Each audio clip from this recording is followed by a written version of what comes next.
Alright guys, so I suppose in an extension of last week's video, I think, where I talked about how I was fed up with fitness content, I'm gonna create a different video today. In this video, I'm gonna talk about how fitness is never gonna make you happy, or it never made me happy. Building muscle, getting stronger, etc., etc. And I've also been thinking about my fitness goals, like in a post inside the inner circle, I believe. Yeah, I explained how, if you watch my videos, you know that I only do like chin-ups, push-ups, squats, and train with a weight vest, and how at the moment I'm training with 15 kilos, and my goal is to get to 30 kilo. But that's not going to make any difference in my well-being. Like, it's just going to do nothing. I don't need that strength either. It's just pointless, or that extra muscle I'm going to build on that journey. It just won't do anything positive, I don't think, other than me getting marginally stronger. But then do I even want that if it's not for the YouTube stuff? Like, if I didn't have this YouTube channel, would I even bother to get stronger? And I don't think so, actually.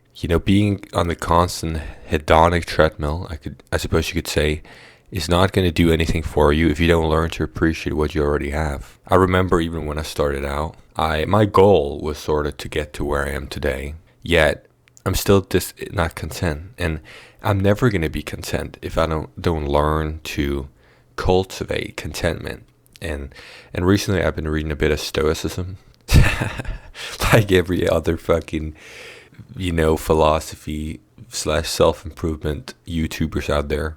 But it is sort of interesting. It's not like a very out of this world philosophy. It's a very grounded. It's not like a Buddhism or whatever, where you have to sit and meditate for 12 hours a day in order to get anywhere. It's like you can do it anywhere. It's literally just about changing your thought pattern slightly. So I just read one book on Stoicism, like an introductory book, but the most important thing I got from that was negative visualization. And that's probably the one tool you should use if you want to get into Stoicism or whatever. And it's literally just about visualizing how much worse things could be, or visualizing, in this case, so me wanting to having a goal of being stronger and bigger, etc.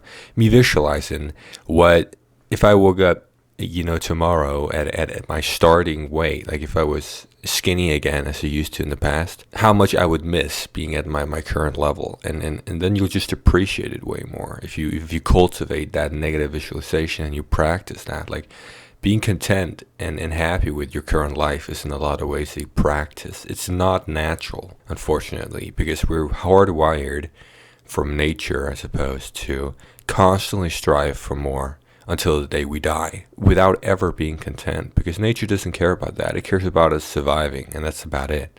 But in today's world, where surviving is so easy, like if you live in a city or whatever, we're just forced to chase these non-important goals our entire lives, like making more money, getting bigger muscles, which is not going to help us survive, because we're already surviving perfectly fine. Like, if you just live anything above abject poverty, you're basically fine. If you don't learn to cultivate and practice stuff like negative visualization, like if you don't learn to appreciate what you already have, you're never going to appreciate what you have, no matter how much you have. And it's not like Stoicism is going to be this transformative practice. I think people always have unrealistic expectations, but it's going to push you in that direction of being more content. I feel like it's not going to change the entire reality of your life, most likely, but it's going to change, things in the right direction slowly over time, like anything else, like fitness. It's a slow process. But yeah, this might be sort of a strange video to come from someone who preaches, getting jacked, strong, and fit in the simplest and most efficient manner possible, which implies that you are not good enough as you currently are. And I mean, in some ways, people aren't. Like, I definitely think it's a solid level of strength and muscle is good for everyone. Like, just in terms of feeling better, being stronger, just feeling more confident in your body, looking better, etc. But anything above that just isn't worth it in a lot of ways. Like, and that level of strength and muscle and fitness and stuff can be cultivated with just body weight training, like just having a pull-up bar and doing push-ups on the floor. That's basically all you have to do, and then you just do that consistently for a long time. And anything above that is sort of pointless in a lot of ways. Like what I'm doing, and it's just not going to do that much for you. I think it's important to keep in mind, even if you choose to go ahead and sort of want to like get as big as possible or whatever, it's just not going to be what you're looking for, most likely. I doubt it anyway. Like, I doubt it's going to be what you're looking for. I think what you're looking for, what I'm looking for anyway, this is only my experience, obviously, is a practice, like practice and contentment or whatever. So you learn to appreciate what you already have. Yeah, we always want more, but we never actually have enough unless we sort of, or closer to enough, have, if there's a solid feeling of contentment, unless we actually practice that, being content. Like, if we don't do that, we're just going to be on the hedonic treadmill for the rest of our lives until we die, basically.